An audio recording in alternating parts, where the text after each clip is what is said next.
If you want to keep your friends list private on Facebook, here's a step-by-step guide on how to do it. Let's get started.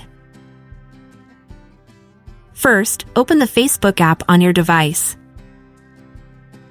Next, tap on your profile picture in the top right corner.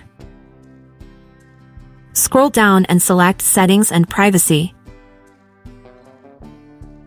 Then, open Settings. Scroll down to the Audience and Visibility section and tap on How People Find and Contact You. Under this section, you'll see who can see your friends list. Click on the button next to it to adjust who can view your friends list.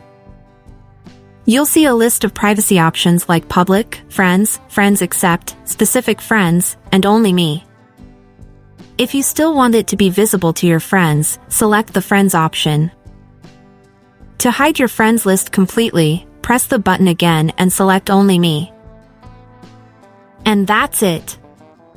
Your friends list is now hidden.